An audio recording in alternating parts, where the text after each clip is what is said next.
Mic check, 1, 2. No? Is it too high?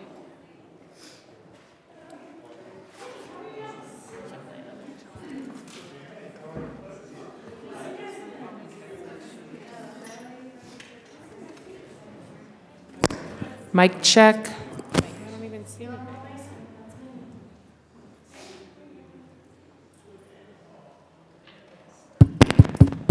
We get anything?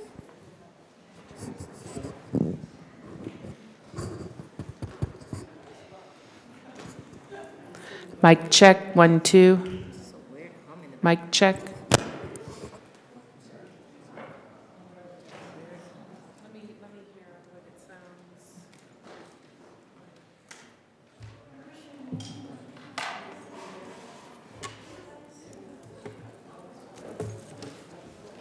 Testing, testing, 1, 2, 3. Test, test, 1, 2, 3.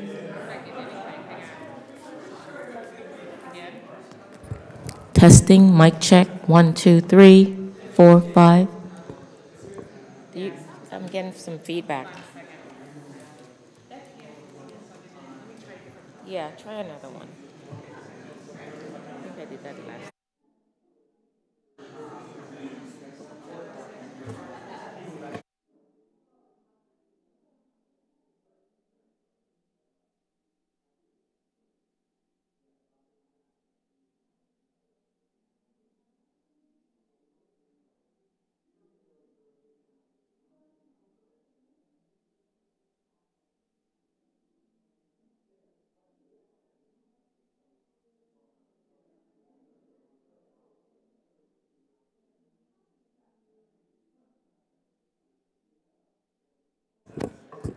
Mic check, 1, 2.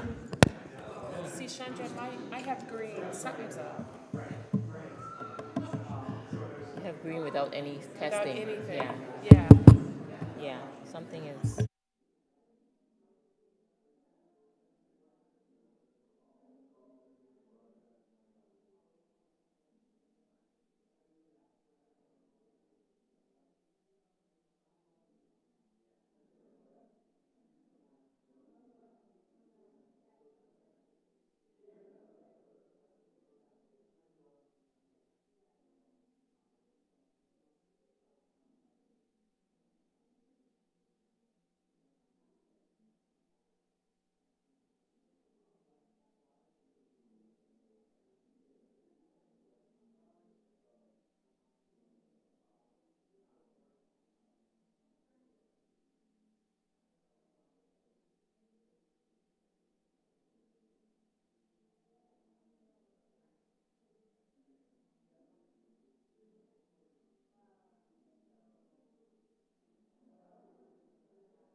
Mic check, 1, 2, 1, 2.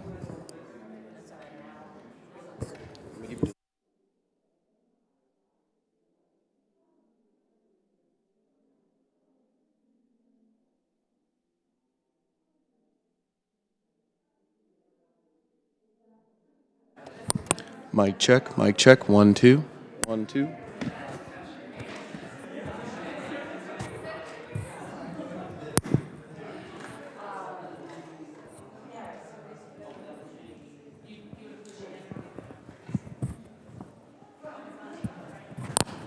Mic check, 1, 2, 1, 2.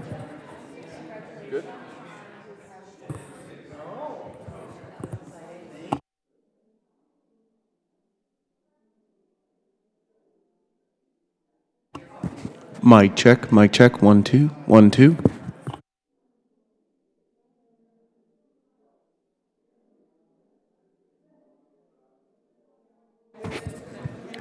Mic check, 1, 2, 1, 2.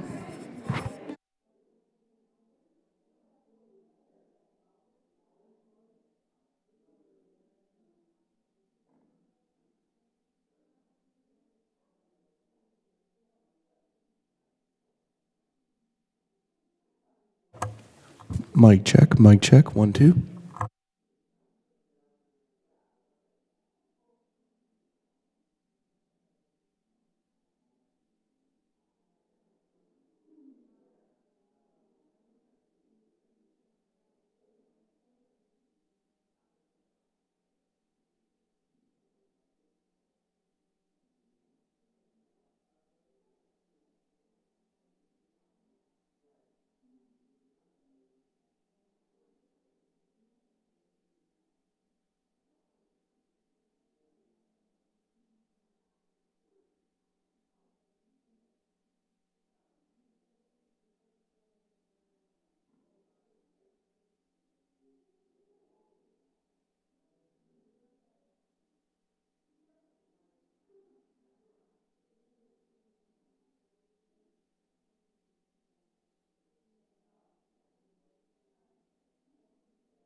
Call the meeting to order. Good morning. Thank you all for being here today. This is the final hearing we will hold this session on the implementation of the Veterans Appeals Improvement and Modernization Act of 2017, also called AMA.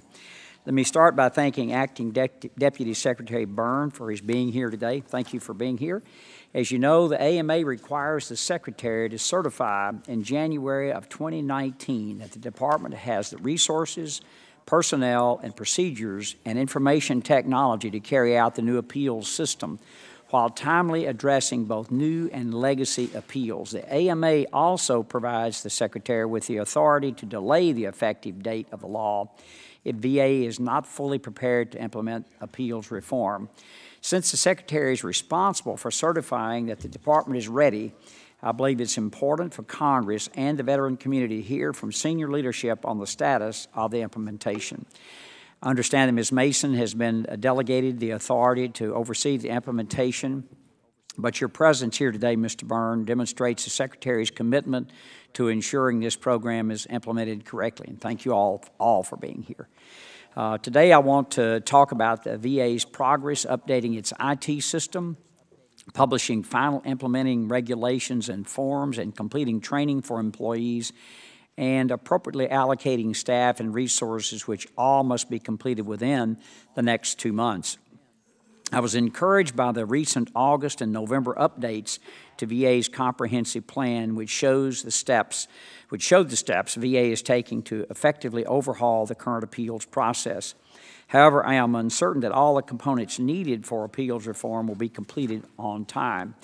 While we are all excited for appeals reform to roll out, it's also important for VA to understand that this committee does not wish for VA to push out the new appeals system in February if it's not truly ready. That's one lesson we've all learned from the Forever GI Bill implementation. One of my main concerns is whether VA's IT system will be fully functional by February of 2019. VA needs robust IT systems that are capable of handling appeals under the AMA. During the July appeals hearing, Undersecretary for Benefits Dr. Lawrence testified that about 100% of the IT functionality will be delivered by this month, and I would like to know if that timeline remains accurate. If VA's appeals IT will not be ready in time, I want to hear what the VA's contingency plan is. Turning to regulations, according to the November 2018 appeals report, VA said it planned to send OMB the final regulations for approval by November 13, 2018. I would also like to know whether this has taken place. Additionally, I'm looking forward to an update from VA about how it intends to effectively balance appeals under the new system and the legacy inventory. Right now, VA has almost 400,000 appeals pending. VA anticipated that the Rapid Appeals Modernization Program, or RAMP, which allows veterans who have pending appeals to transfer to the new system, would help reduce the backlog. However, RAMP has had only a 16% take rate from the legacy inventory. I'd like to hear today how long it will take VA and the board to decide all remaining legacy appeals, whether it would be 1, 5, or 10 years. Despite RAMP's low opt-in rate, I am curious about how the Department has used the feedback it has received from RAMP to test assumptions and to make adjustments to the new appeal system accordingly. I want to make sure that VA is using RAMP to inform the new system and not as a means to disguise the true size of appeals backlog. I also would like to hear about the training provided to employees. My staff visited the Denver Regional Office in October, and the employees shared that VA guidance on the new system was confusing and that it needed additional training. They needed additional training to understand the new procedures. I'm hoping to have a productive discussion today to ensure that when the law is fully implemented, all veterans will receive correct and timely decisions. Again, I want to thank the witnesses for being here today to discuss this important matter. And just as an aside, I've spoken to several veterans who've opted into the RAMP program, and when they do, the results have been good. I'll have to say I've been encouraged by that, and if it's scalable, if we have the capacity to do it, and that's what we're here to hear from you all today, then I think it has a chance to be very successful. I can remember sitting right down there 10 years ago, and there were 1 million appeals claims backlog. So there is, even though it doesn't, 400,000 is a lot. If you're one veteran out there whose appeal hadn't been looked at, it's 100% for you. There has been improvement and changes have been made. I'd now like to yield to Ranking Member Esty for her opening comments.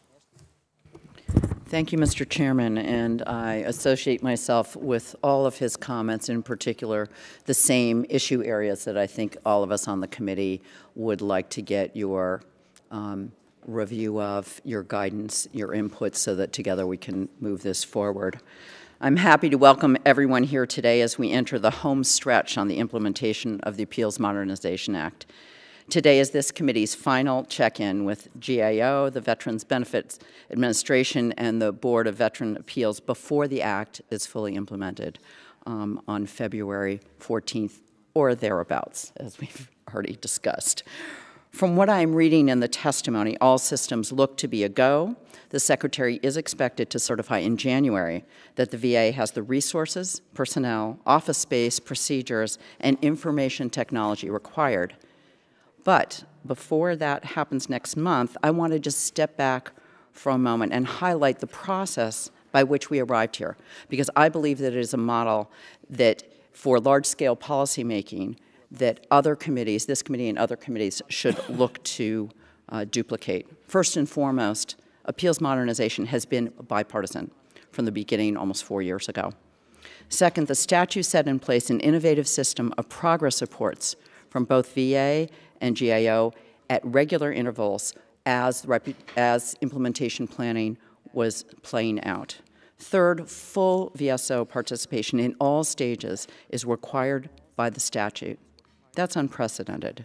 And I'm happy to report that having checked with the VSOs this week and throughout the process, they have generally been quite well pleased with the feedback they've been given the opportunity to share with VA. And it has not only been shared, but they are seeing evidence of that being incorporated in the planning process. We want to make sure that that continues, and we want to make sure that that's reflected in the OMB regulations. I strongly encourage this structured VA-GAO communication to continue after the rollout, because it's the veteran service representatives all around the country who are working with veterans every day, and they are in the best position to give you constant feedback about how, in fact, all this planning is playing out in the real world. Another innovation in this law we're studying and applying more broadly is the authority that the statute provides VA to pilot various components.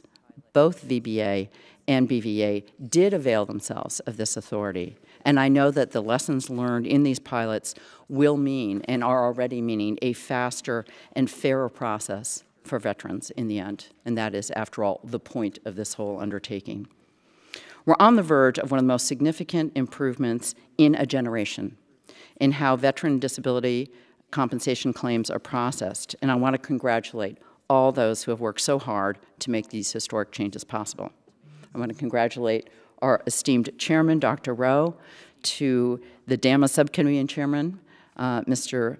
Bost, to the leadership in the VA in 2 different administrations, to Chairman Isaacson and Ranking Member Tester, our counterparts in the Senate, and of course to the leadership of the VSOs, who are willing to put aside quite a few concerns and differences at the start of this process to bring us all together to the table to come to where we are today.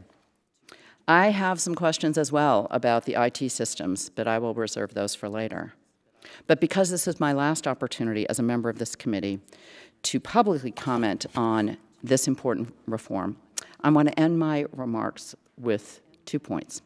First, with optimism about the possibilities that appeals reform hold to make more accurate and timely disability compensation for veterans. And secondly, with an appreciation for the unprecedented willingness that has been shown by all to communicate constantly and to work together in the service of the same goal, that is serving the veterans that we are sworn to serve in honor for what they have provided to this country. It has been a pleasure over the last 2 years to be on this committee, the last 6 years in Congress working on behalf of veterans, and I want to again thank the chairman for his leadership, my ranking member my ranking member counterpart, the chairman of the subcommittee, Mr. Bost, and for all the members of the esteemed committee, and for our guests here today. Thank you for your work every day on behalf of veterans. Thank you, Mr. Chairman, and I yield back. Thank you, gentlelady, for yielding and for your kind comments. Joining us today are the Honorable James Byrne, Acting Deputy Secretary. He is accompanied by the Honorable Cheryl Mason, Chairman of the Board of Veterans Appeals, David McClinican, Director of the Appeals Management Office at the Veterans Benefit Administration, and by Lloyd Throer, the Deputy Chief Information Officer, Account Manager, Benefits Portfolio of the Office of Information and Technology, Elizabeth Curter, the Director of Education, Workforce, and Income Security Team for GAO. Thank you all for being here this morning. Acting Deputy Secretary Byrne, we'll start with you. You're recognized for 5 minutes. Good morning, Chairman Rowe, Ranking Member Esty, and members of the committee. Thank you for inviting me to testify on VA's implementation of the Veterans Appeals Improvement and Modernization Act of 2017. My thanks to this committee for its devotion to veterans, for its strong support of veterans and VA, and for keeping all of us above partisan politics. I've been Acting Deputy Secretary for just over 3 months. The year before, I served as the VA's General Counsel. And what is clear to me in a short time, and to anyone watching, is that VA is on the cusp of the most comprehensive improvements since World War II. In large part, that's thanks to this committee's work and the administration's unmitigated support. Appeals modernization is just one example of historic legislation Congress has given veterans in the last 2 years. I'm happy to report that thanks to Cheryl's, Dave's, and Lloyd's leadership and their team's great work, we're on track for operational launch in February. We will continue to keep the committee apprised of our progress and alert it to any early or delayed publication of the regulations. Before we take your questions, I'd like to quickly touch on a few points. First, Board and VBA IT teams have fully integrated their activities and worked collaboratively and productively over the past year. We expect to meet all appeals modernization IT milestones. Appeals modernization implementation is not facing the IT challenges we've seen with Forever GI Bill implementation. Second, I appreciate concerns that appeals modernization could distract from legacy appeal work, but we continue making historic progress on legacy appeals. We reduced the appeals inventory by 9.6% in fiscal year 18, despite receiving nearly 188,000 new appeals. VBA exceeded their production targets by 12.5%, and the Board issued a record number of decisions, 62% more than fiscal year 2017. We accomplished this by resolving over 168,000 appeals and administering the Rapid Appeals Modernization Program, RAMP. We'll continue balancing resources with requirements and preserve focus on legacy appeals through implementation and beyond. Third, to facilitate smooth implementation, we set and achieved aggressive hiring goals, and the Board and VBA have collaborated on training and outreach. The Board has provided staff large-scale training that will continue through full implementation, and VBA developed, delivered, and continuously updates training for employees involved in RAMP and the new processes. Finally, both RAMP and the Board's Early Applicability of Appeals Modernization Initiative, BEAM, have effectively tested processes, technology, and assumptions and helped inform the new system. RAMP's giving eligible veterans opportunity to have decisions reviewed under modernized processes. As of last Wednesday, veterans had moved over 75,600 appeals from the legacy to the modernized process. VBA has completed nearly 33,000 higher-level review and supplemental claims decisions under RAMP on average in about 120 days, and has paid almost $137 million in retroactive benefits. In October, the Board began adjudicating appeals in RAMP. As of Monday, they received over 930 RAMP appeals. BEAM, the smaller-scale research program, has captured qualitative feedback from veterans and representatives that will further inform implementation. The board will provide BEAM outcomes in its assessments later this month. Appeals modernization is a good news story for veterans and VA. We collaborated on a realistic, effective, flexible plan, and we've been executing against that plan and making steady progress. Veterans can expect a modernized appeal process on time in February 2019. Thank you for your support and for inviting us to testify today, and we look forward to your questions. Thank you, Mr. Byrne. And now, Ms. Curry, you're recognized for 5 minutes. Chairman Rowe, Ranking Member Esty, and members of the committee, thank you for inviting me to discuss GAO's observations on VA's readiness to implement the reform of its disability appeal system. I would like to commend the committee for your extensive oversight of VA's planning for this complex endeavor. The new process will affect the lives of hundreds of thousands of veterans with disabilities and therefore requires careful planning to improve VA's chance of success. Last March, we reported that while VA's initial plan reflected aspects of sound planning, improvements were still needed to provide greater assurance that appeals reform will be successful. We recommended VA's plan, 1, address all legally required elements in the Appeals Modernization Act, 2, articulate how it will monitor and assess the performance of its appeals processes, 3, augment its project plan for implementation, and 4, address risk more fully. VA agreed with our recommendations. Today, I will discuss our observations on how VA's updated plan reflects progress in implementing our 4 recommendations and areas where their plan could be more robust. First, regarding the 5 legal requirements that were not fully addressed in March, VA has addressed 1 element related to projecting productivity and partially addressed 4 remaining elements. For example, VA's plan does not contain required metrics for monitoring implementation and is still missing information the agency will need to certify that it has the resources needed to carry out timely processing under the new and legacy appeal processes. Regarding assessing the performance of the new process, VBA has established some new performance measures and has plans to develop more. For example, VA has taken steps to be able to measure and compare veterans' satisfaction with the new and legacy appeals processes. VA officials have stated they plan to establish a balanced set of performance measures for all 5 new appeals options as we recommended. But VA has not yet documented all of these measures or how it will assess the relative performance of the new and legacy processes. Regarding project management, VA has augmented its project plan to a limited extent. Last March, we reported that VA's high-level master schedule did not include all key activities, show how activities should be sequenced, reflect interim goals and milestones for monitoring implementation, or assign resources for activities. Although VA's project plan provides significantly more detail than it did initially, we found the plan only minimally met sound practices for project management. For example, the schedule did not contain a work breakdown structure that defines the work, activities, and resources necessary to accomplish tasks.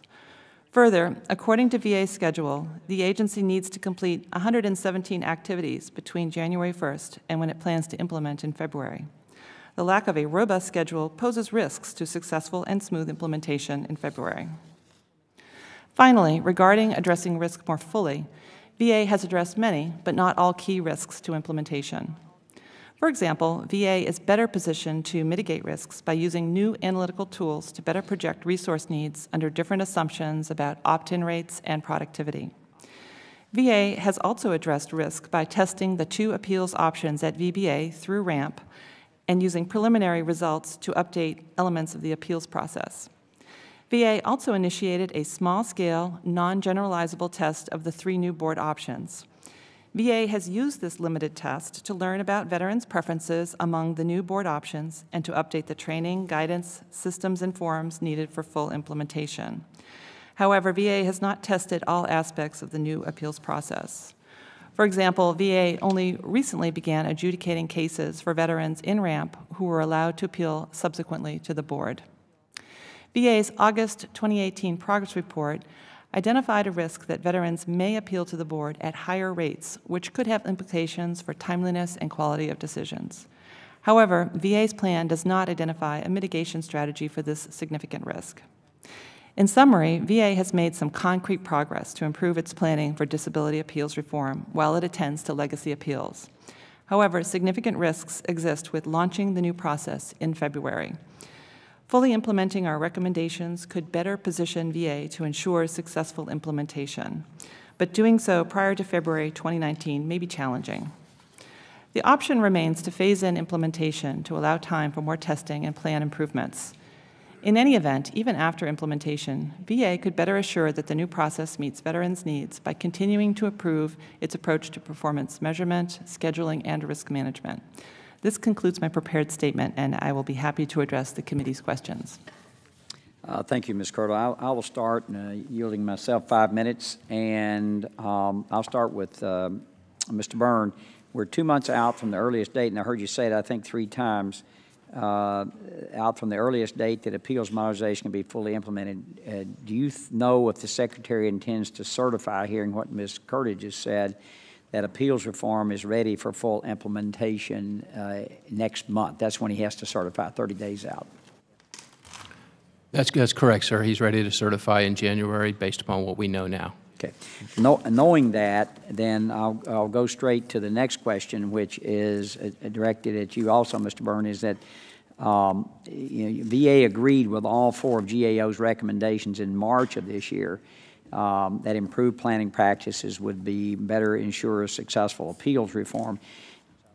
Does VA continue to agree with those recommendations? I'm trying to remember there were 4 of them.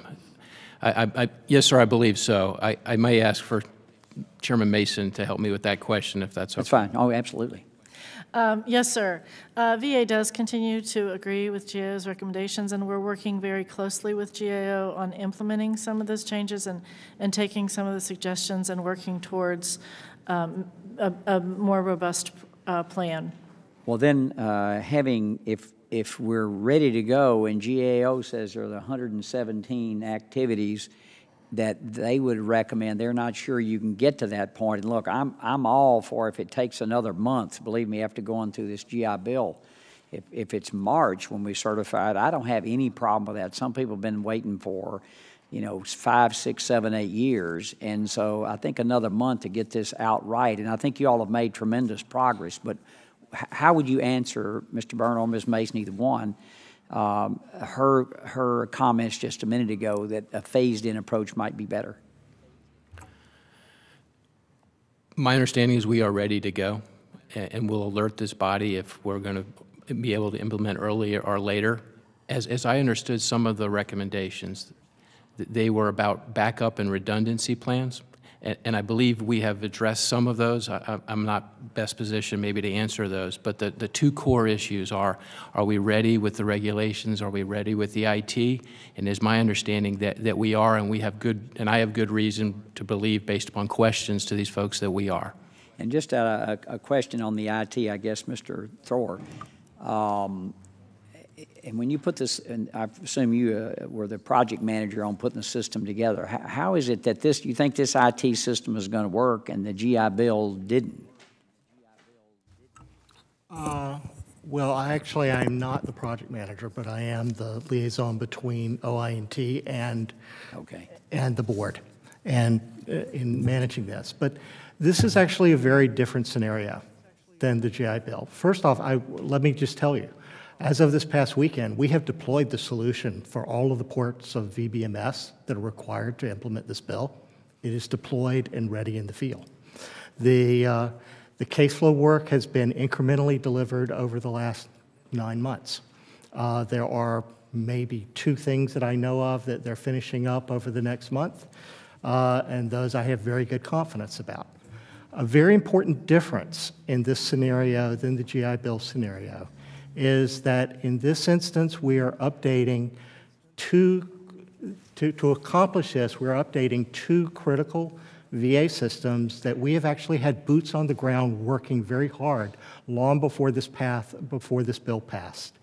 They're execution teams that were very familiar with the code, they were fully funded, and the level of requirements that we had to deal with was simpler. I think you had another thing too. I think the idea that you phased in ramp, allowed you to see through any hiccups in there without just having all of it dumped in your lap at one time. I think that was a very smart way to do it, to begin the way you did.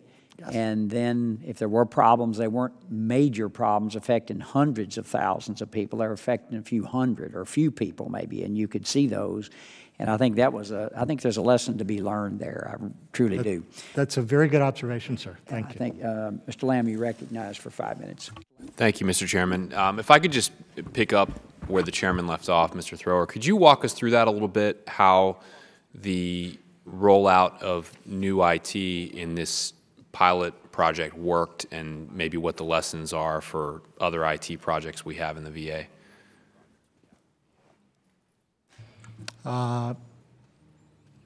Think about it. Okay. I guess I'm just asking, are there concrete examples in the last year or so? I will say that the most important, I think that this was an excellent example of where the organization fully implemented its Agile development principles, where we had incremental deliverables scheduled throughout the process. First, we had very tight integration with the business from day one, so that was no air gap between us in terms of understanding of requirements and what was needed. We laid out a schedule early on of capabilities that needed to be done in May, in September, and in December, which we actually published in our report to Congress to you, that you had available to you.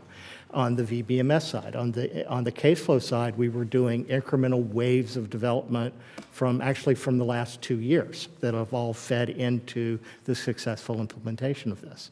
So throughout, how well tested has the CaseFlow side of it been at this point? Do you know how many cases it has handled? Actually, I would have to defer to Ms. Mason.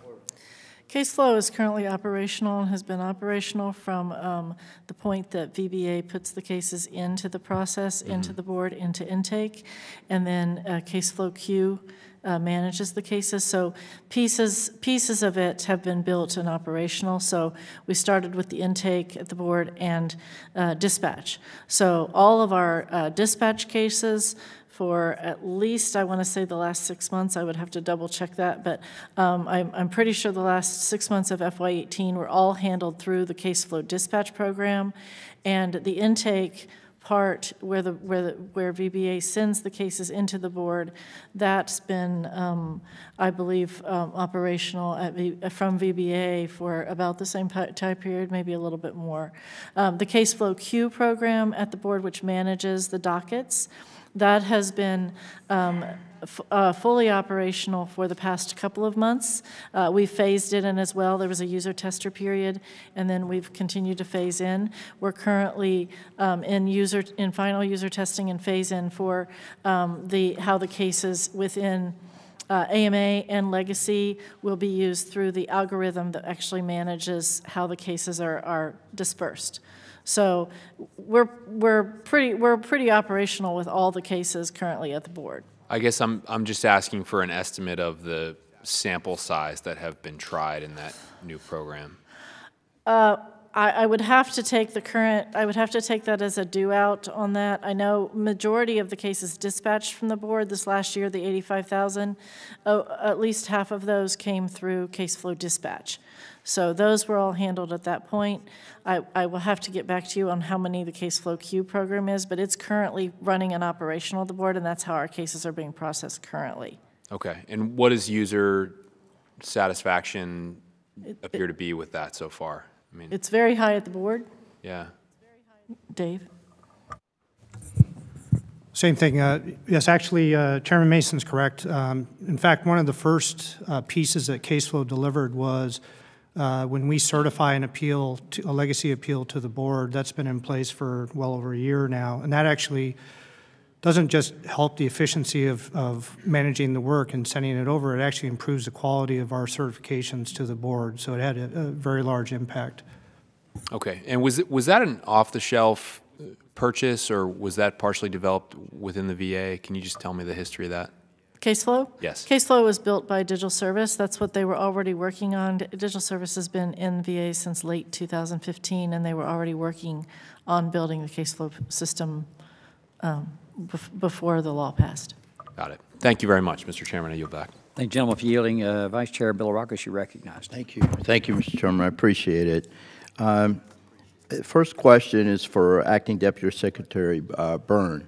According to information provided to staff, the VBMS release scheduled for December 9, 2018 was supposed to include the remainder of the VBMS functionality needed to implement the law, with planning, production, validation testing occurring in January and February.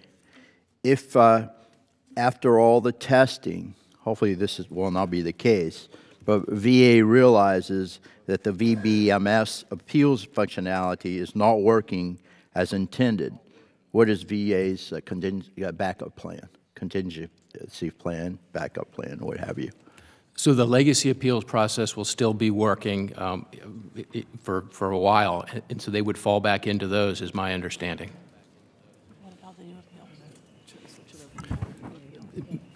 Yeah, can you, yes, please. Sir. And address the new appeals as well. Well, I will just say that the work in VBMS to make it done is finished. It is fully tested and is deployed. Okay. Let me ask another question of Deputy Secretary Byrne.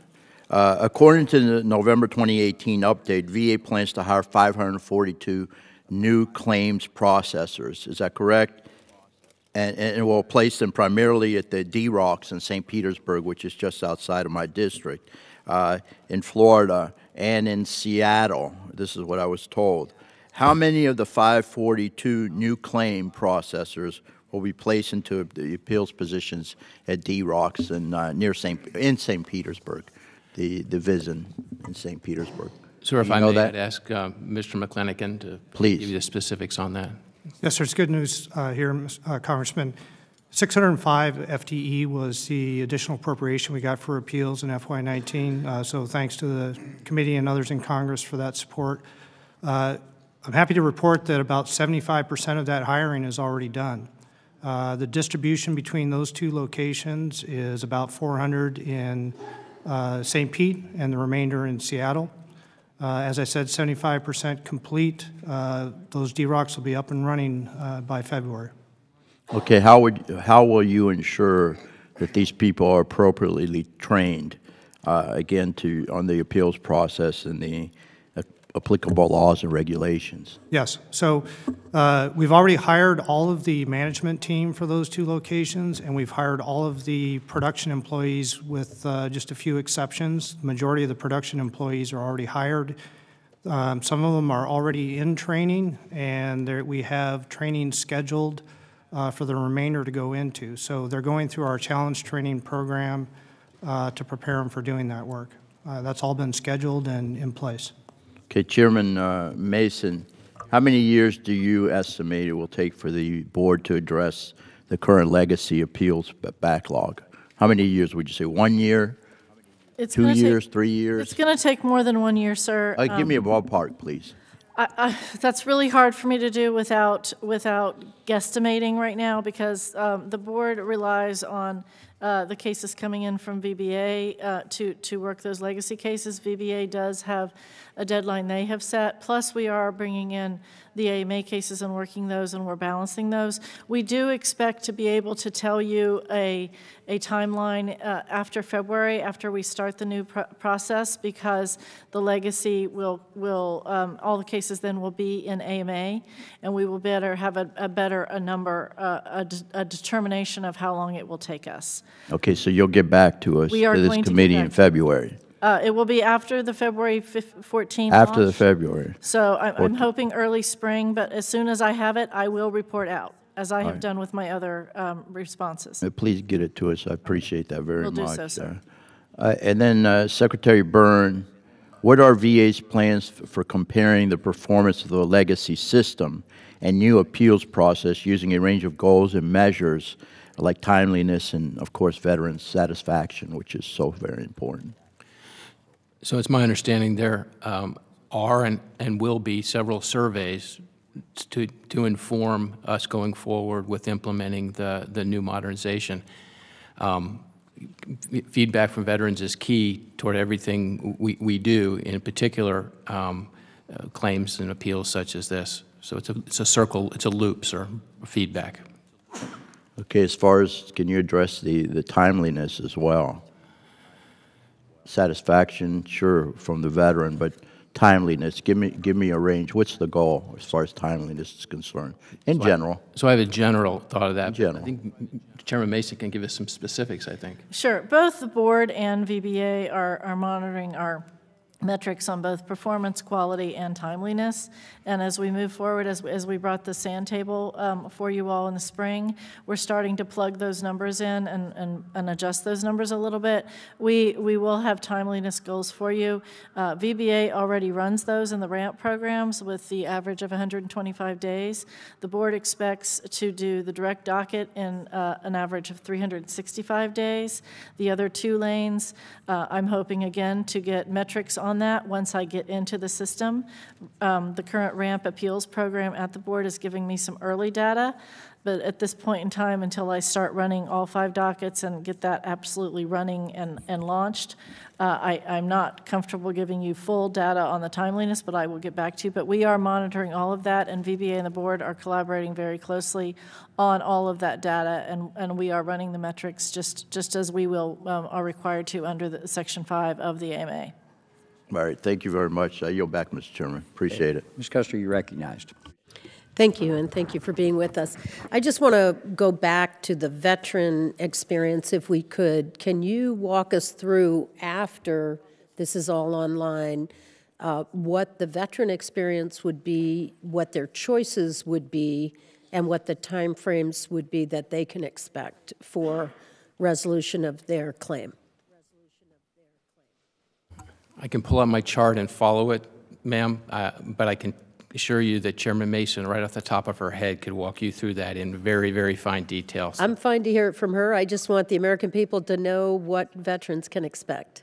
So first and foremost, we are working very closely with the Office of Veterans Experience within the department and working on those surveys. We already have surveys launched, and we're already receiving satisfaction information back on those. We've already started receiving those. So that's the first thing we're looking at. Second thing we've also launched is the appeals status tracker on the VA website to allow veterans to log on and see exactly where their appeal is and exactly where their claim is, and that provides them feedback where they are. So those things are already launched and running. Both the board and VBA have been very transparent with our numbers on how we're doing and what we're doing, both in training programs. When Mr. McClanahan and I have been out speaking, whether together or separately, we have provided the timelines for 125 days for VBAs, what their expectation is, and that's an average. We'll continue to monitor that within VBA.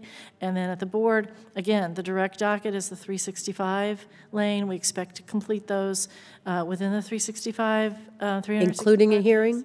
Hearings are not. Hearings is a separate lane. The additional evidence lane, which is 90 days, additional evidence submission, and the hearing lane are going to take a little bit longer. The situation with hearings as the board is I currently have 71,000 veterans in the legacy who have requested hearings, and I am working on those. I have redistributed my resources, and I expect to announce something very soon with a collaboration with OIT on hearings, which will impact the ability of the board to hold more hearings. Do you have sufficient resources and personnel to process the 71,000 hearings? I do. It's going to take me a minute, but we have actually reduced that number. We started the year with over 80,000, and we were able to hold 16,000 hearings last year. We offered 24,000. Veterans either rescheduled or did not appear for approximately 9,000 of those cases. This year we expect to offer, we've already started, but we expect to offer over 34,000 hearing opportunities.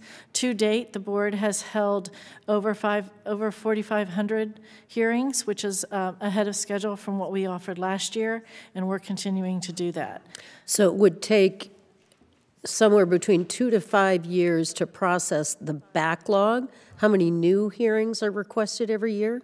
Right now, with the appeals, with the AMA coming in, out of the 930 RAMP cases the board has received to date, approximately 450 of those are hearing requests. So that is half, telling me roughly half. And that's generally what we've seen. That's generally our average is about half request hearings.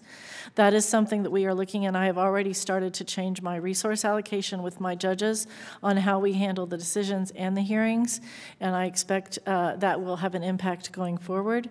And as we start to implement those changes, I will be happy to report back to you all on how we're doing. Again, the board does report information on its website on a regular basis, usually weekly, on how we're doing on the decisions dispatched, as well as the hearings held. And that is our mission. Those two things are our mission, and that's my job, is to make sure that we do them and we get those results to veterans. And our job is to make sure you have the resources to do that.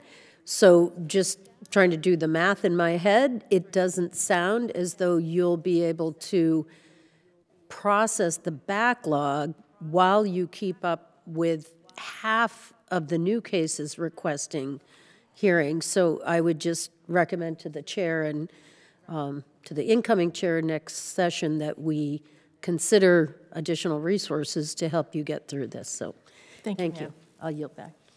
Thank you, Janelle, for yielding. Mr. Kaufman, you're recognized. Thank you, Mr. Chairman. Chairman Mason,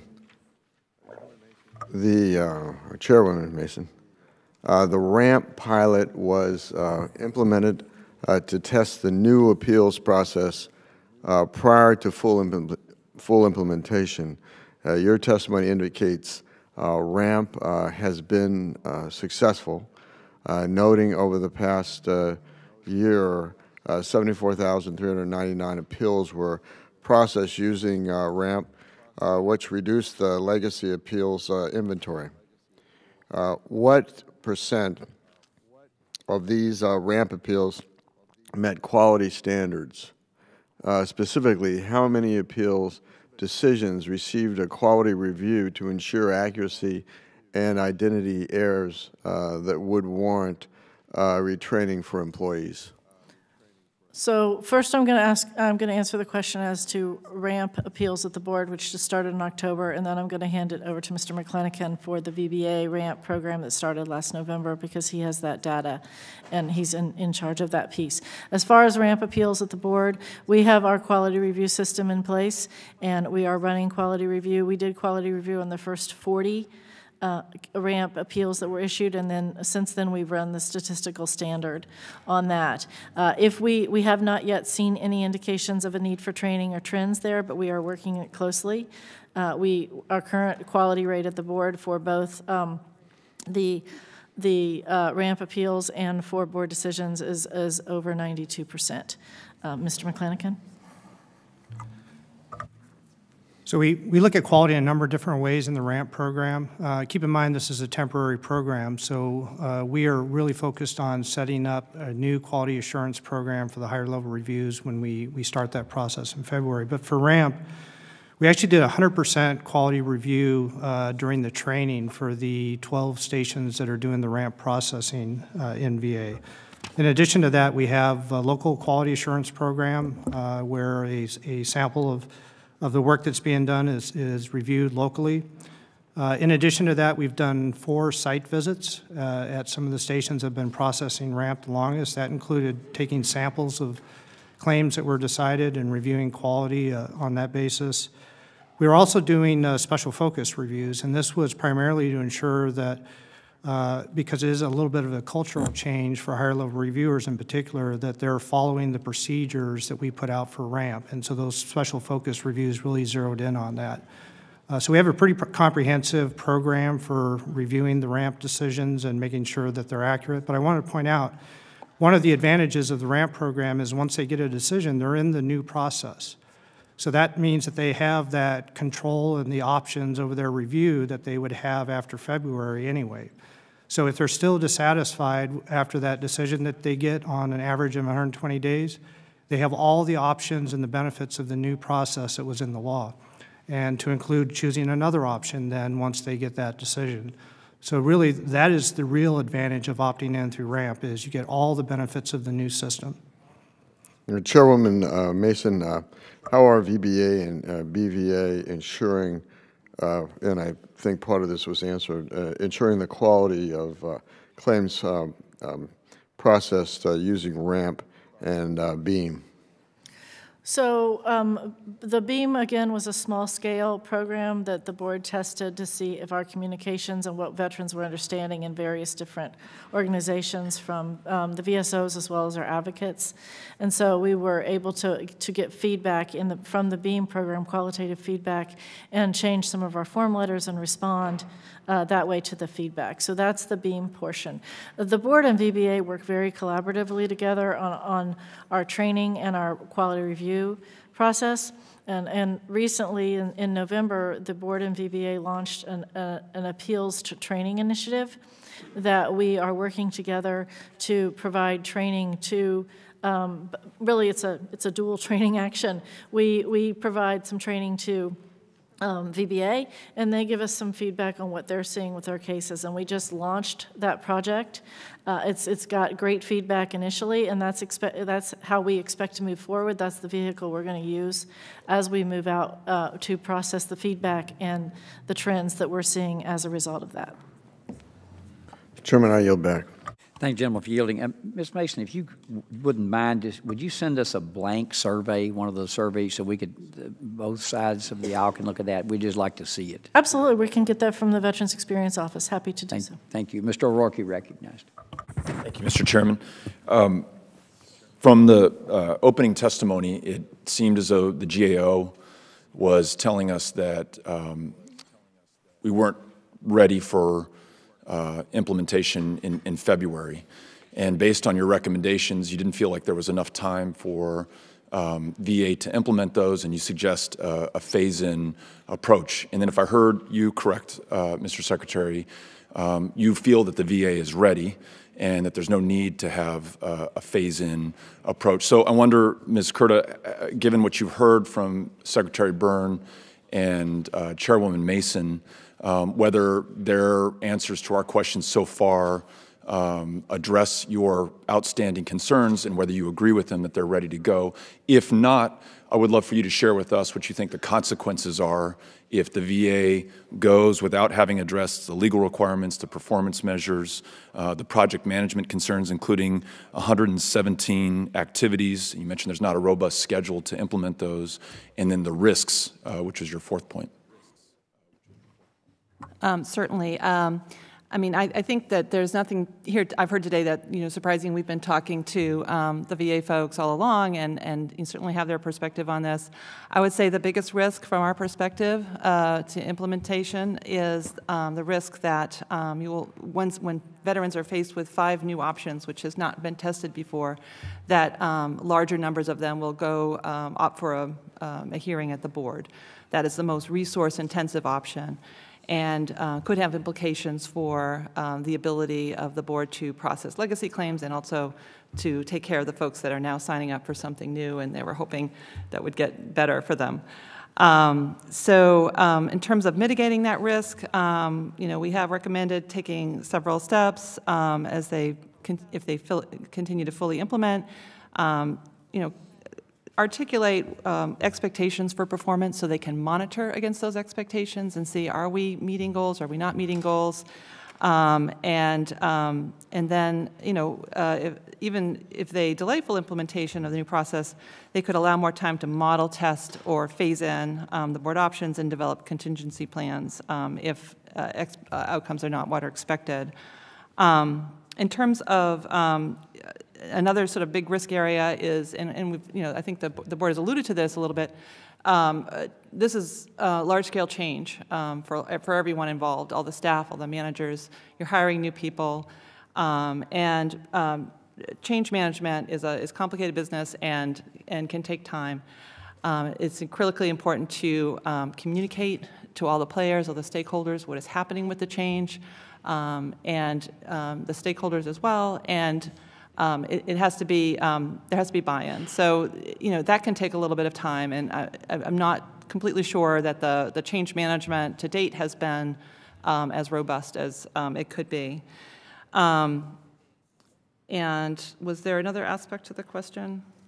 I'm just wondering, like, if these outstanding concerns are not addressed and the VA does not take a phase-in approach, and implements without being fully ready, what's the worst that could happen to veterans? And one of the things that I think I hear you saying is that there may not be resources there, and that's following up on Ms. Custer's questions, on some unintended consequences of paths that veterans may choose. And perhaps, the suggestion is that in the next Congress, we appropriate additional resources to meet that demand. I wonder, Secretary Byrne, one of the concerns raised that seems to be a consistent problem with the VA, and I know Chairman Arrington's been really good on this issue, is the lack of performance measures. How to know whether you're successful, how you're doing along the way, and that was the second outstanding concern from the GAO. VA has not developed measures to assess performance. How will you know if you're successful or not? So it's a fair question, and I think the GAO concerns are fair as well. But the big picture is that we're offering the veterans choice and control over the appeals process that's sort of unprecedented, making it easier and very veteran user-friendly. The phased-in approach, I appreciate that comment. However, RAMP is giving us a pretty good picture of how this is going to be implemented. And if I could interrupt, I'm out of time. If we don't have defined goals, we'll never know how we're doing. You can say we're giving it our best, we're giving veterans lots of options, this feels good, we've hired a lot of people, this is better than what it was. But if I don't know what the target is, how can we gauge your performance and hold you accountable? So of the concerns raised by GAO, that is the most concerning to me, and I hope that you can, working with the GAO, come up with defined performance measures that we can all hold ourselves accountable. We will. I'll yield back to the Chairman. Thank you, gentlemen, for yielding. Ms. Radewagen, you're recognized. Thank you, Mr. Chairman and the ranking member. Thank you also to the panel for being here today. My question is for the Honorable Cheryl Mason. Chairman Mason, the Secretary has delegated to you the authority to oversee appeals reform implementation. Have you faced any challenges in overseeing implementation, given that you do not have line authority over all the different elements of VA that are involved in appeals reform, such as VBA and OI&T? Thank you for your question, ma'am. The board, the way the situation works with the board is the Secretary's designee to handle appeals in the department from all the administrations and general counsel. And so that's under the law where the board sits. Having said that, the board, you're correct, the board does not have line authority over VBA. There's no way I can tell the USB what to do. But we work very collaboratively in the department. And the one thing I will tell you is the new Undersecretary Wilkie and Acting Secretary Byrne, Deputy Secretary Byrne, we have implemented a very strong governance process where we all come together on a monthly basis and discuss all the issues that are before us. And so it's a collaborative issue. So while I may have point for this, it's a collaboration. So if there's a concern on appeals on the VBA side, or if there's an issue with OI&T, that's something that the department handles as a governance body. It's not just me. I just am the driver to make sure that I bring those issues to the governance board. To date, I have not had any issues. We work very collaboratively together and have done so since I became chairman. So how are you ensuring that VA has a comprehensive and cohesive plan to successfully develop and implement the new system? Well, the Undersecretary for Benefits and I meet every 2 weeks, and we discuss specific challenges within the appeals structure and this planning. I also meet on a regular basis with OI&T leadership, and we talk about the customer service requirements there. And it's the same thing with all, with VHA. I meet with the PDESH, the acting PDESH as well. So I have oversight all of that through the Secretary and the acting Deputy Secretary, and then my job is to report out if there's any issues. But we do have a comprehensive plan. That's what you've seen in the 90-day reports that we have sent out. The board has had the lead on putting those together, but again, it's a collaboration. We have to work in partnership, and we have to take care of all of our customers across the organization in order to deliver results to veterans. Thank you, Mr. Chairman. I yield back. Thank the gentlelady for yielding. Ms. Esty, you recognized for 5 minutes. Thank you, Mr. Chairman. I would like to raise the question the VSOs have raised with me. They've raised concerns that the new IT system, the CaseFlow queue, is not fully ready for implementation. Specifically, they've raised concerns that they are unable to view legacy cases through CaseFlow. Can you provide a specific date by which the VSOs will have access to legacy cases via CaseFlow? Currently, we are actually testing the co-located VSOs at the board. They do have access at the board right now. We just rolled that out. On a limited basis, we're testing that. That's part of our phase-in. As we go forward into January 19 and full delivery in February, we expect to broaden that. That will be more of a phased-in process with CaseFlow because there are procedures that the VSOs have to go through to meet those access requirements that are department requirements. So, but we are also already working, and they do have access in the program now. Well, thank you, because I know that's very important in our effort to really comprehensively address issues. If they cannot see, the VSOs who are on the front line are unable to see the legacy claims, then we're not really getting the benefit, the promised benefits of this IT innovation. The next question I wanted to address was one that the chairman referenced at the very beginning. We think it's very important to have these goals and these timelines. But we have seen happen with other VA ambitious programs that they've rolled out in an effort to meet a timeline and have thereby lost the trust of the veterans we're here to serve. Have you considered, given the 117 items, I believe Ms. Curta mentioned, that need to be completed, and some of them may be very small, but 117 items between January 1st and February 14th is a lot, and there'll be a new Congress and lots of questions. Have you considered delaying that in order to be certain you've done the beta testing, you're prepared to do the rollout fully so that we do not lose the goodwill we've been all attempting to regain from veterans? That's a very fair question, ma'am, and I can assure you there has been some robust discussion, certainly over the last couple weeks, about implementation of various programs, and this one in particular. This is one that I can tell you that the Secretary and I have a lot of confidence in the implementation being met on time. The regulations, we don't completely control that process. It's being evaluated right now, so that would be the holdup. From an IT perspective, my understanding is we are much, much further. In fact, we are implementing it. My understanding, we're driving that car right now, and that's why, from a layman's perspective, the Secretary and I have confidence that we're going to be able to implement this on time.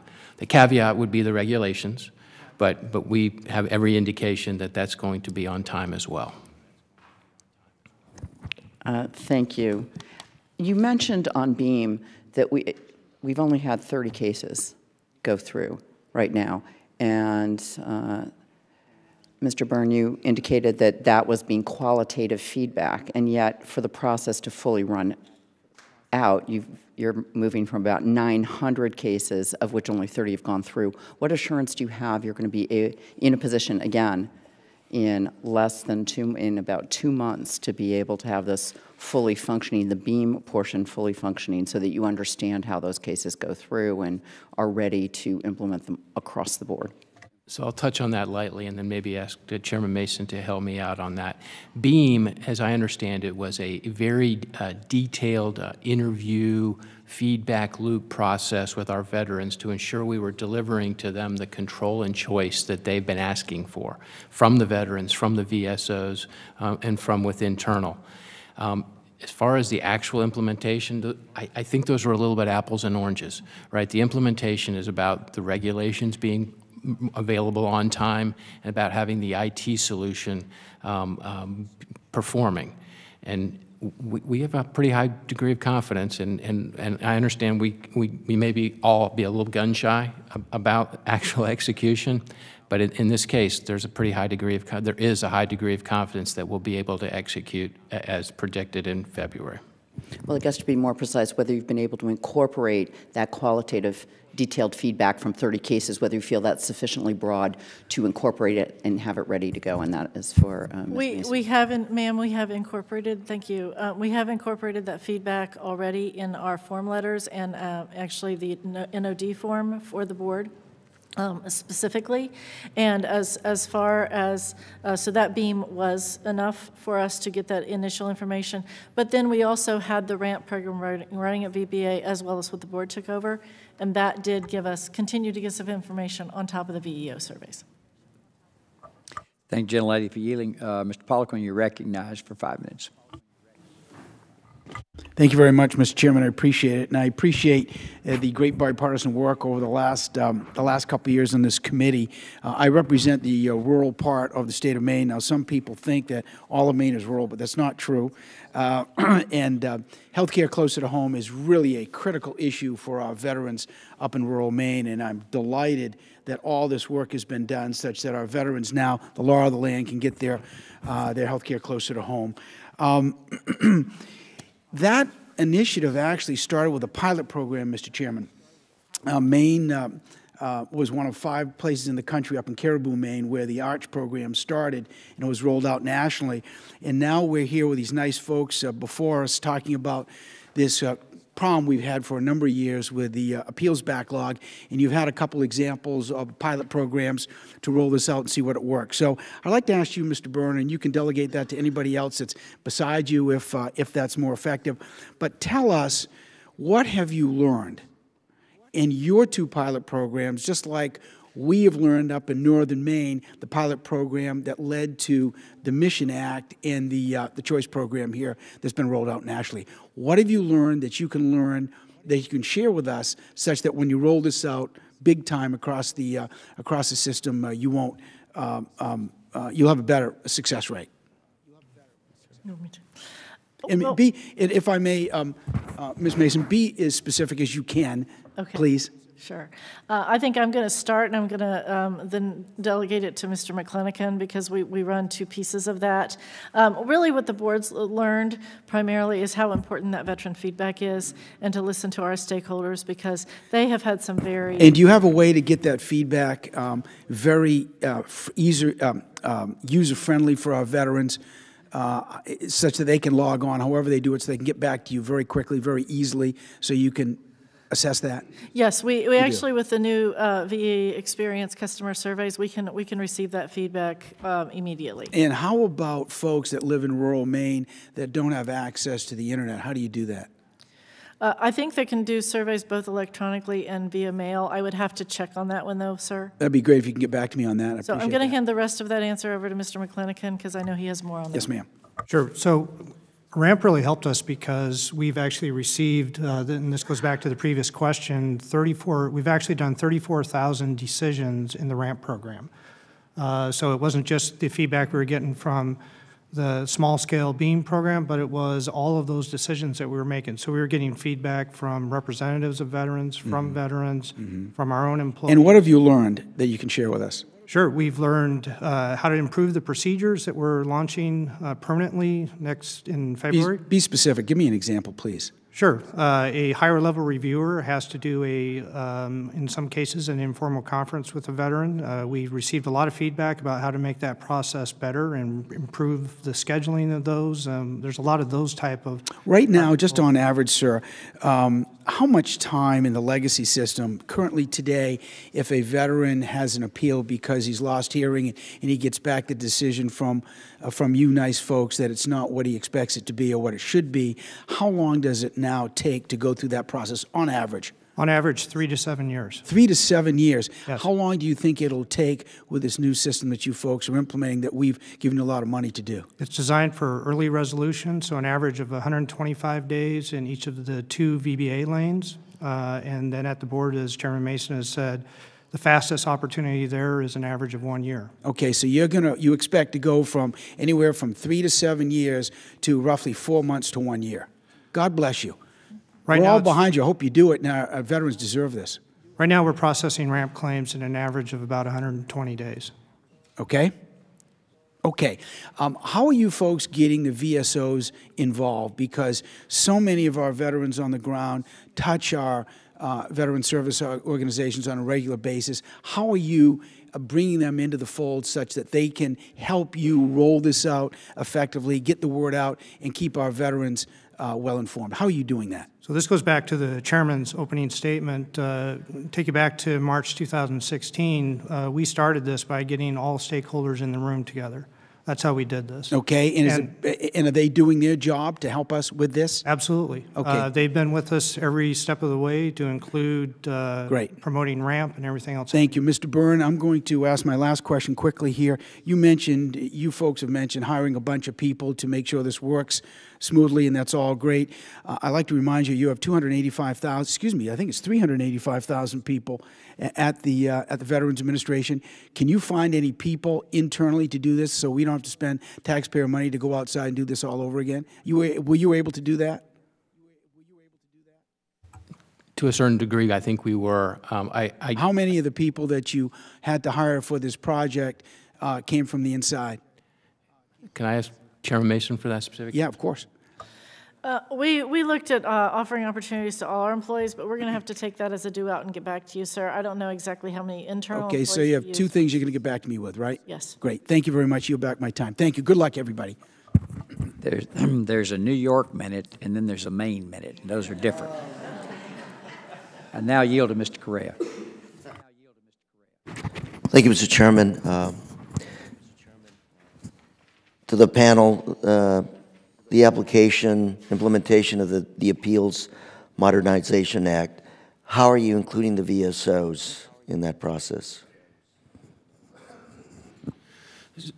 So I'm just going to touch it briefly. The VSOs were part of the ground floor in coming up with control and choice for the veterans. It was a lot of they were a driving factor in this, and we continue to have feedback with them in this process, and their service representatives are also a key part of actually. Can you describe how you're actually getting feedback and implementing that feedback? That I would have to kick over to the chairman, sir. Sure. We have regular meetings, sir. Both the secretary has regular meetings and receives feedback.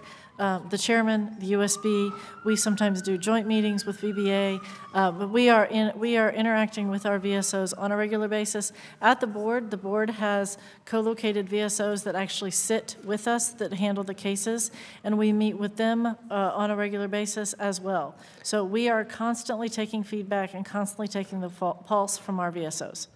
Moving forward, do you see that to continue to be the case? Absolutely, we can't go forward without them. Any VSOs here today? Yes. Yes? Are we okay? Satisfaction? Yes, no? Good? Can't read sign language. Are we okay? They gave thumbs up. Thumbs up. Thank you very much. Mr. Chair, I yield. Thank you, gentlemen, for yielding. Mr. Higgins, you're recognized for 5 minutes. Thank you, Mr. Chairman. Thank you, ladies, gentlemen, for your service to your country. Mr. McClenachin, thank you for your service to your country, sir. I understand you're an Army veteran. I have constant communications with the veterans that I serve in South Louisiana, and the primary complaint regarding the appeals process and out in New Orleans, they're looking at appeals from 2014 and 15. Certainly hundreds of backlog appeals cases. And most of the hearings, there's a requirement for the veteran to attend the hearing in New Orleans. These guys have transportation problems, man.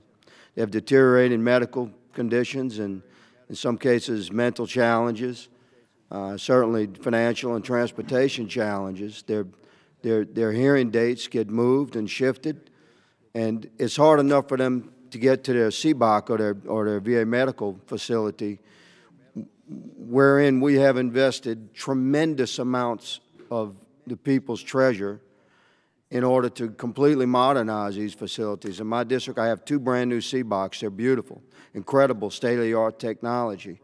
Well, I don't understand, as a veteran myself, why a veteran would be required to drive 200, 250 miles to a hearing when it's hard enough for him to get 20 miles to a CBOC or his VA medical facility, yet we've invested incredible amounts of treasure in these facilities to make them telecapable, and the decisions made about their appeals are primarily medical in nature. So I'm told that the VA states that their IT systems in the appeals arena does not communicate well with their IT systems in the medical arena, and this is just unacceptable to me as a veteran and as a congressman. Would you please address that, sir, as a veteran yourself? Yes, sir, and thank you. Chairman Mason's actually doing a lot of work in this area. The hearings that you're referring to are board hearings that the board judges handle. We do the scheduling for those right now, but she's doing a lot of work. Legal questions, I agree, but they're based upon medical conditions, are they not? 100% of the time. That's generally correct, yes. Based on medical exams that are done in the initial decision process, and then if there's an appeal to the board, one of the things the board looks at is, do we fulfill our duty to assist the veteran in developing their claim, which includes providing them a medical examination. Well, thank you for that answer. I asked generally, is there a commitment? Can we look for a commitment from the VA to integrate IT systems and to enhance the abilities of veterans to attend their hearings more locally at VA facilities, medical facilities, CBOCs, et cetera? Is that on the horizon? Can we look at that? Yes, sir. It is on the immediate horizon. Thank you, Madam. That's encouraging. I have questions I promise to get to. Secretary Byrne, I understand you also serve as a VA's General Counsel. Yes, sir. And thank you for your service, sir. Commander, correct? You were Commander Byrne, correct? Lieutenant Colonel in the Marine Corps. Roger that. Thank you for your service. What's the current status of regulatory changes you'll need to implement the appeals reform? The current regulatory process involves another component of the executive branch, and that is where it's under review right now. And we have expectations that it's going to come out on time and be published sufficiently before the February 14th deadline. But we're tracking it, and if we have any indications that it's going to come out early or late, we will certainly let this body know. Your optimism, your tone has been encouraging. It's uplifting to us to hear that's sort of a can-do attitude. We recognize what you guys are dealing with is incredibly difficult. I have a follow-up question for you, sir. Will the Secretary still certify next month if the final rule is not yet published? Yes, sir, he will certify. Will the Secretary still certify next month? Yes, sir. The final rule is not yet published. Correct. I take that as a yes. Yes, sir. And finally, even if the final regulations are completed prior to implementation, how can you ensure the VA disseminates that information and conducts training for staff on the new regulations and forms, which is just a nightmare in the VA, that, you know, getting your head wrapped around these new forms is very complex prior to the effective date of the law? So I'm going to kick this over, but I hope the training is already underway. I hope that's the answer we're going to hear. That is the answer you're going to hear. That training has already been underway for some time at the board, and I believe VBA, and I'll let Mr. McClanahan take that. But the board has ongoing training on a regular basis for both the new law as well as our IT changes as well as the forms, and we're also working with our VSOs in those areas as well. Mr. Thank you, McClanahan. Madam, for your response. Mr. Chairman, I yield. Thank you, gentlemen, for yielding. Mr. Takano, you're recognized. Thank you, Mr. Chairman. Secretary Byrne and Chairman Mason, regarding legacy claims, could you discuss how we won't leave these people behind? We're talking about the legacy. You understand what I mean by legacy claims, right? Go ahead, Mr. Secretary. I believe Chairman Mason is going to tell you that legacy, that we're going to balance the resources that we have, but processing the legacy claims is a priority to reduce that backlog. That's correct, sir. The department made a commitment in March of 2016 when we started this process that led to the Appeals Modernization Act passing, that we would prioritize the legacy cases. and we are keeping that commitment. We, at the board, and I believe at VBA, I can't speak for Mr. McClanahan on this one, but it's my understanding that they're also prioritizing those. At the board specifically, the CaseFlow Q program is already in user testing. The algorithm program, which was built for us by Digital Services, that has a prioritization piece in it that prioritizes those legacy cases over the AMA, but the direct docket is the next level. So, Mr. McClanahan. Mr. McClanahan. Yes. So we know what resources it's going to take to complete our legacy appeals as well as work the new system. We're separately allocating resources to each of those, and we'll adjust as necessary when we go forward. Okay. Well, to both of you and Chair Mason, have you made efforts to meet with the union during the discussion and implementation of new regulations surrounding the Appeals Modernization Act? The union at the board, the union representative, we regularly meet with the union, the leadership team. It's not always me, it's sometimes my leadership team with my other duties. The union has been involved in our training process and is always a partner at the table to discuss how we're rolling those out. But there are management pieces that go to that the management can make the decisions on, and we give the union the notification as required. Mr. McClanahan? Same answer. All the way back from when we implemented RAMP, all the way through to what we're doing today, we've kept the union apprised of what we're doing, yes.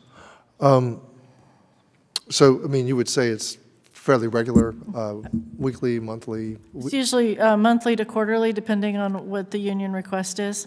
Okay. Have you incorporated any of their suggestions from these quarterly or monthly meetings? Or the comments that the union submitted during the proposed rulemaking? Yes. We looked at all comments from our employees. Our employees all gave feedback on the process when we spoke with them. Specifically, I don't know that we used anything in the rulemaking on that because that was an internal agency piece, but we did discuss what the comments were. Mr. McClanahan? Yeah, so usually the union's concern is the impact on employees when we implement major initiatives like this. So yes, we have fully advised them of that. They've told us of their concerns about implementation and tried to address those as best we could. What assurances are you giving the frontline employees that they will have adequate time to adjust to the new procedures and regulations as they're being implemented? And that they're not unfairly dinged during the implementation and immediately thereafter. Okay. Well, at the board, we rolled out new production standards this October. We actually met with our union partners in August and September in preparation for appeals modernization. And part of that change was to measure, allow attorneys to measure their production on the number of issues they do per decision, and which is exactly how we'll report. We report both the number of decisions the board does, but as well as the number of issues under appeals modernization. And training, there's also a training piece that is part of our union agreement that they get a certain piece of time that doesn't count towards production and training. And I can't speak for VBA. Same in VBA. When we implement something like this, usually there's an acclimation period for employees to get used to the new procedures. I just wanted to point out, though, the law does not change how the entitlement to benefits and how we process those claims. It's really a process change rather than changing the way that they're used to making decisions based on the entitlement that veterans have. But nevertheless, you're representing to me that that there's adequate time for the employees to adjust, as you say, acclimate. Yes, that's always the case. To the new regulatory and procedural environment. I think I'm not going to take the main minute. I'm just going to yield back. So. Thank the gentleman for yielding. I'm going to take a point of personal privilege here and thank some members of this committee before everybody gets gone. Mike Kaufman, a classmate of mine, veteran of both the Marine Corps and the U.S. Army. He made one good choice, that'd be the U.S. Army. With all due deference to Colonel Byrne. Mike, thank you for your service all these years on the committee and the things you've done for the folks in Denver with the Denver VA. You stayed on that. Thank you so much for that. And Ms. Esty, you will be leaving the Congress this point. It's been a pleasure working with you. You've had very, very positive things and intuitive things that you've done for not only constituents in your district, but across the entire country. So thank you for that. And I tried to get, before Mr. O'Rourke escaped, to thank him for his work on the committee. He has been terrific. He certainly has a passion for the people in El Paso and the people he represents, and I want to thank all three of you who won't be here next term to work on veterans issues. I know what's near and dear to your heart. Me personally, thank each and every one of you. General Bergman, I now yield 5 minutes. It's okay to be a Marine, though, right? Even though we'd like to think that Mr. Kaufman succeeded so successfully in the Army because of his basic training in the Corps. Thank you, everyone. We'll keep this to the point at hand. But speaking of veterans, in the 1st District of Michigan, Michigan as a state has a very high percentage of men and women who've served and are veterans. And in the 1st District of Michigan, we have almost double the percentage of veterans as do other districts in Michigan. So, it's been an honor these first 2 years to represent the veterans, all the veterans in the district. And we're not getting any younger. And the point of that is, has there been any consideration in the appeals process to prioritize older veterans because of where they are in the time in their life? Actually, do you want me to take? Actually, sir, thank you for the question. It's a good point. Actually, the board does have an advance on the docket process already in place. The veterans is 75 or older. It's automatically flagged to go into that bin, and we work those cases first. And in our new algorithm, the advance on the docket cases are those are all in the prioritization, regardless of whether they're legacy or whether they're AMA. The advance on the docket also applies to veterans who have terminal health issues, as well as financial issues. And this past year, on my own motion, I advanced cases on the docket for the hurricanes, as well as the typhoon in the Marianas Islands, and we are releasing a statement, I believe by the end of the week, that will address the California fires and the Alaska earthquake. So we do actually advance cases for those veterans, and as veterans reach that age, it's an automatic flag. Okay. Is there something they have to fill out, or is it just automatically because of the information they provide? Your age is, and there it's automatically then put into the... For age, it's automatically flagged in our electronic system at the board. Now, communication is not what's said, it's what's heard. And understanding of words written may or may not translate into the veteran understanding when they receive a letter. And I received some interesting letters from government agencies addressing my senior status and different things that I have no clue what actually the point of the letter is. Okay, and I'm not going to get into details, and I think even asking a couple of other folks, what does this mean, there was some head scratching going on. So I know the VA, I believe, has made an effort to make more understandable written communication, so when that veteran receives it, they can actually understand what the point of the letter is. Would anyone care to give me an example of success in that? Yes, actually, I'm happy to point out that that's a priority for the Undersecretary. He's actually has a program that he's running now where he has an individual leading a review of the letters that we use to do exactly that, make them more understandable. So does that include, not to cut in, so does that include feedback? Because we talked about the feedback loop that's been put in.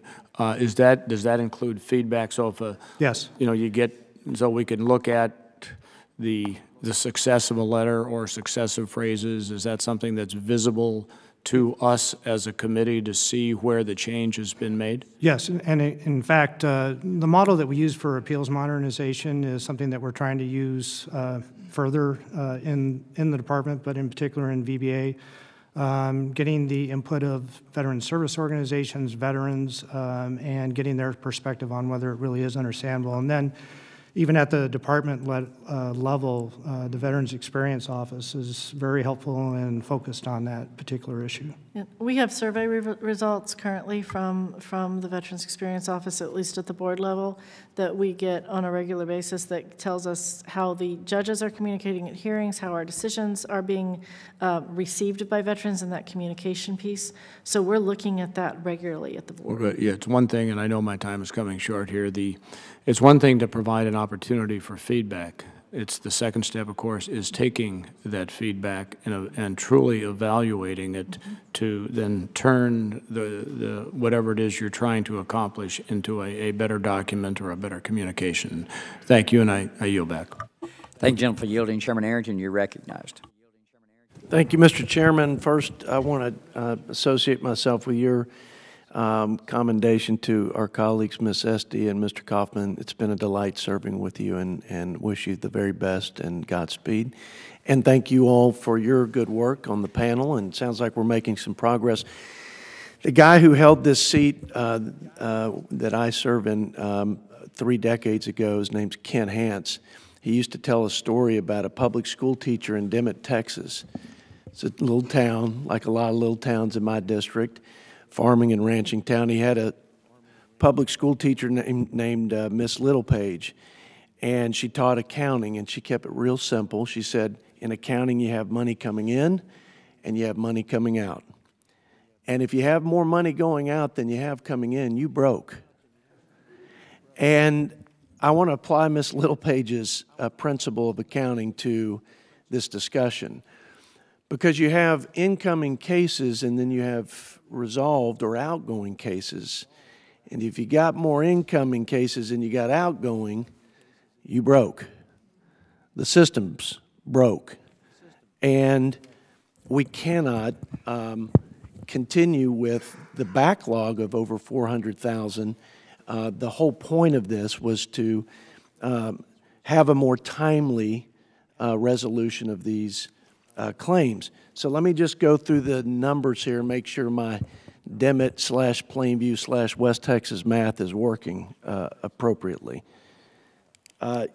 The RAMP claims, let me just start there. The RAMP, and anybody can answer this who's the expert in RAMP, but RAMP deals with 2 of the 3 lanes, correct?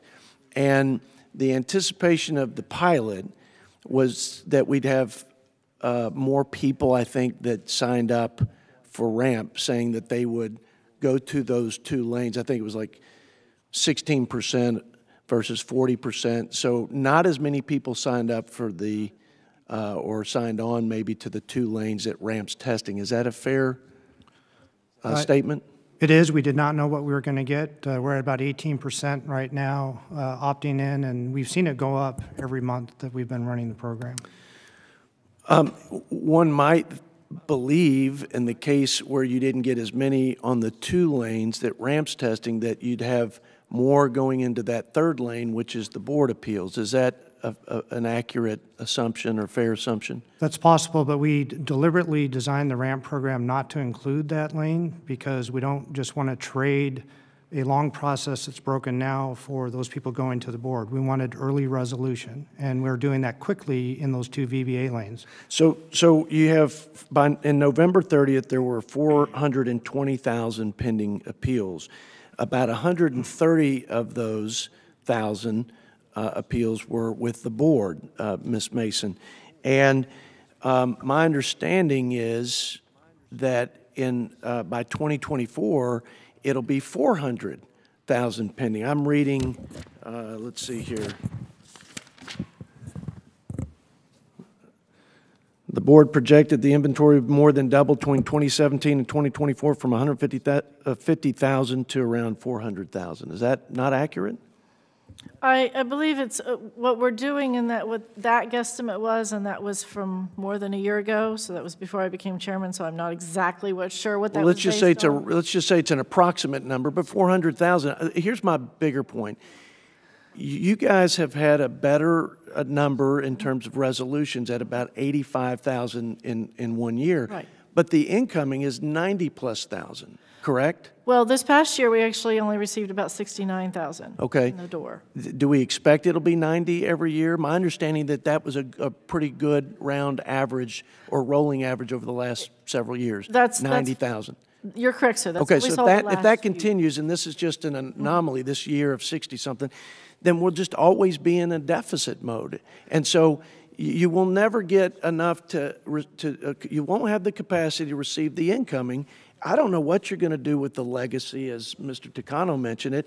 What do you do with the backlog? Are we ever going to get at the backlog? Will we ever have the capacity not to just meet the demand, but exceed it? That's the only way we're going to get at that bigger legacy number of 400+ thousand. I'll just stop because my time has expired, but if the chairman would indulge me and allow them to answer that long question.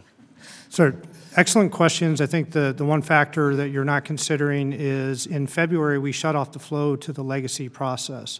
So one other factor to consider is every year we receive more than 160,000 new legacy appeals. That's what we've been receiving.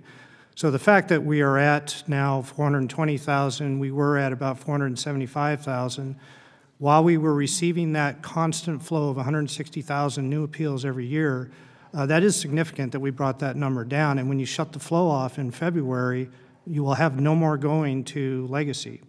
And that's really the key that's missing in that discussion is that's what the law does for us. It shuts the flow off to that broken system, and you're absolutely correct, it's broken. So just considering that factor, we believe that we in VBA will get through our legacy appeals in 2020. Which is a vast improvement over what we were talking about a couple years ago.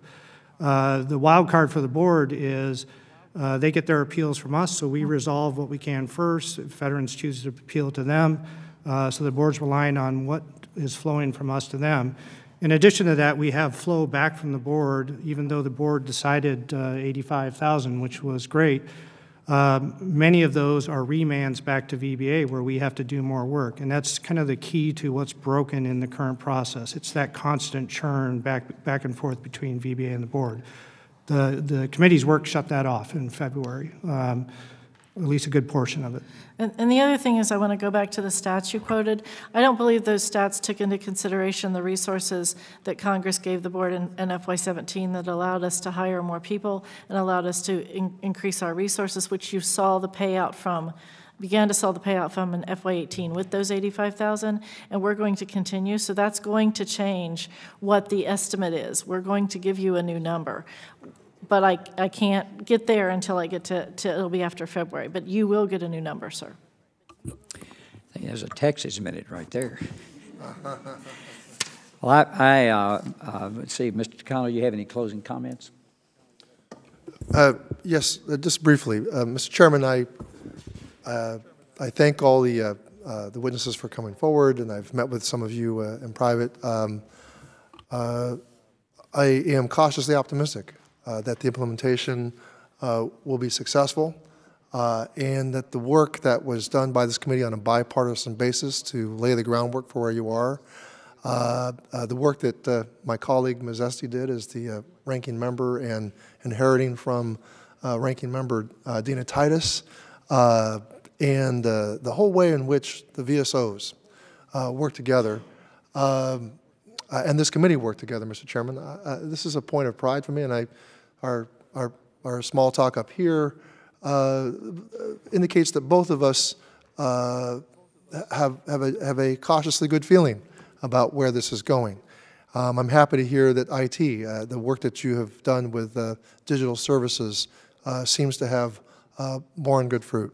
So I do want to say my farewells to Mr. Kaufman. I do admire the work that you have done, sir. Under my presumptive chairmanship, you can guarantee that Denver will not be forgotten, and that we care about all the veterans and all the communities, and we're going to make sure that all these medical centers all get up to snuff. Ms. Esty, what a pleasure it has been to be your colleague, and it was a great note of sadness that I see you departing. You're enormously talented, but I know that you're going to be contributing to our country and our nation, and you'll continue to contribute to your community. And of course, Mr. O'Rourke, he's not here, but enough said about him. There's a lot already being said about him, and I have a feeling we haven't heard the last of him here. And what a special, sacred, bipartisan space this is. Mr. Chairman, I know we're going to continue this relationship that we have, and I will do my utmost to preserve the traditions of this committee. So thank you. Will the gentleman yield? I will yield, yes.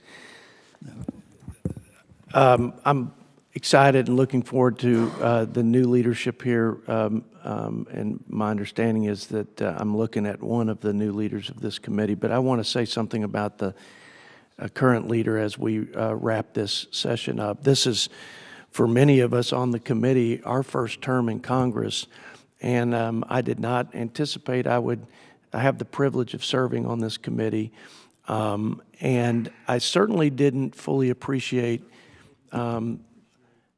how productive this committee would be. And I think a lot of that is the bipartisan nature, but it has to be stewarded by the captain of the ship. I mean, it trickles down from the top, and the leader of this committee sets the tone. And I just want to say, Mr. Chairman, and if Ranking Member Waltz were here, I'd commend him as well, but Chairman, thank you for your tremendous leadership for all of us to lead us through one of the most, it'd have to be, I don't know the numbers, but to pass 80 veteran-related bills in the House, almost virtually all of them bipartisan coming out of this committee, and to have almost 30 veteran-related reforms, major initiatives like the Mission Act and like the new Forever GI Bill, et cetera, like this appeals process. I can't find another space and spot and place in the United States Congress that has been more productive and more ably led, and led in a way that reflects not just well on your colleagues, but on the character of the men and women who wore the uniform who we're trying to serve. So you set a great example for me, and I think for my freshman class and all of us on this committee. Thank you for your leadership, and thank you for your service, not just to our veterans, but to our entire nation over this last 2 years in the 115th Congress. Thank you very much. I appreciate your kind words. I do, Jody. Thanks very much for that. It's much appreciated. And again, you've heard me thank the committee profusely for what they've done. Also, I want to thank the people who are here today. You all have done a great job, and we're excited about doing this because I can promise you, every member up here, probably the most things that individual cases that we work on at home are veterans cases. And if we have 1, 2, maybe more people on our staffs that work on those, and most of them are appeals or something related to the VA. And I want to thank you all for getting this up and ready to run. I think it's going to work, and I think the RAMP program really did give us a good trial run. And again, as I said at the opening, I've heard any number of people have come up and say, "Hey, Doc, this RAMP program really got me my case adjudicated very rapidly." Mr. Higgins, I want to thank you. I think it's a great idea with teleconferencing. I think that makes absolute sense. If you've got the capacity in a CBOC, why you couldn't schedule that with a veteran right there in their hometown, that makes absolute sense. They don't have to travel long distances. It's much more difficult for them to travel. Many other good ideas we flushed out today, and I look forward to it. And one of the things I think I learned with this bill was to continue to bring the stakeholders back in every few months and go over where we are. That maybe was a mistake in some of the bills that we didn't do. We're doing that with Mission. If we're here next week, we'll be doing a Mission hearing next week, next Wednesday afternoon. So I think we've learned a lot from you all, and kudos to you all for the good work you've done. I appreciate it, and we'll look forward to going live next year. Mr. Kaufman.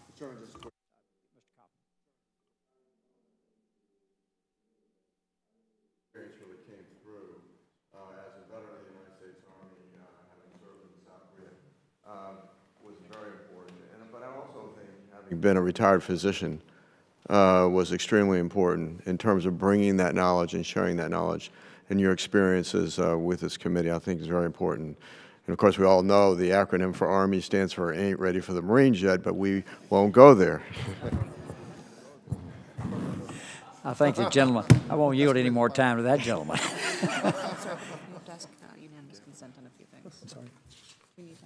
Oh, okay, got it.